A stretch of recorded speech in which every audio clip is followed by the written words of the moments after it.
Hello friends, ఈ వీడియోలో మనం stock market, stocks and mutual funds గురించి డిస్కస్ చేద్దాం.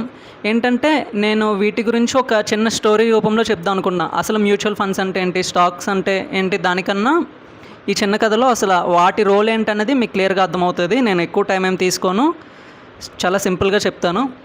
ఏంటి అంటే మీరు తీసుకునే రిస్క్ దాన్ని బట్టి రిటర్న్స్ ఉంటాయి. ఎప్పుడైనా సరే మీకు అది తెలుసు, మీరు రిస్క్ ఎక్కువ తీసుకుంటే రిటర్న్స్ ఎక్కువ వస్తాయి. ఇప్పుడు ఏంటంటే స్టాక్స్లో కంపెనీస్ అవి మనకి తెలియాలి, అవి మనం తెలిస్తేనే డబ్బులు ఎర్న్ చేయగలం, లేదంటే మనం డబ్బులు కోల్పోయే అవకాశం ఎక్కువ ఉంటుంది. మ్యూచువల్ ఫండ్స్ ఏంటి అంటే ఓకే, మనం ఎలా అయినా సరే డబ్బులు ఇంకా జనరేట్ చేయొచ్చు, ఎందుకంటే దాంట్లో డైవర్సిఫికేషన్ ఉంటుంది. వాళ్ళు ఏంటంటే రకరకాల స్టాక్స్లో ఇన్వెస్ట్ చేస్తారు. ఓకే, మీకు ఇంతవరకు కొంచెం డిఫికల్ట్గా ఉండొచ్చు అంటే అర్థమవడానికి.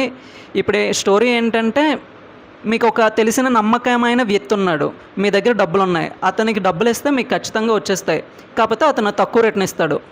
అదే ఇంకొక వ్యక్తి ఉన్నాడు, ఎవరో తెలియని వ్యక్తి, అతని గురించి మీరు ముందుగా క్లియర్గా తెలుసుకోవాలి. కొన్నిసార్లు మీరు కరెక్ట్గా తెలుసుకోలేకపోవచ్చు.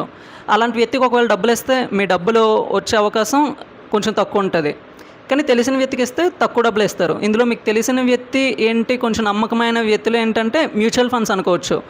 వాళ్ళు ఏంటంటే ఇంకా రిస్క్ తీసుకొని మనకి ఎక్కువ డబ్బులు ఇస్తారు.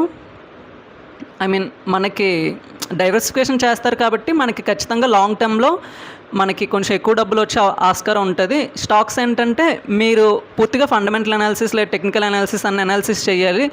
అనాలిసిస్ కరెక్ట్గా చేయకపోతే లాంగ్ టర్మ్లో వెల్త్ డిస్ట్రాయ్ చేసుకునే అవకాశం కూడా ఉంటుంది. సో ఐ హోప్ మీకు ఈ స్టోరీ బాగా అర్థమైందని అనుకుంటున్నాను. మీకు అర్థమైనట్టయితే ఛానల్ని లైక్ చేయండి, షేర్ చేయండి అండ్ సబ్స్క్రైబ్ చేయండి. Thank you.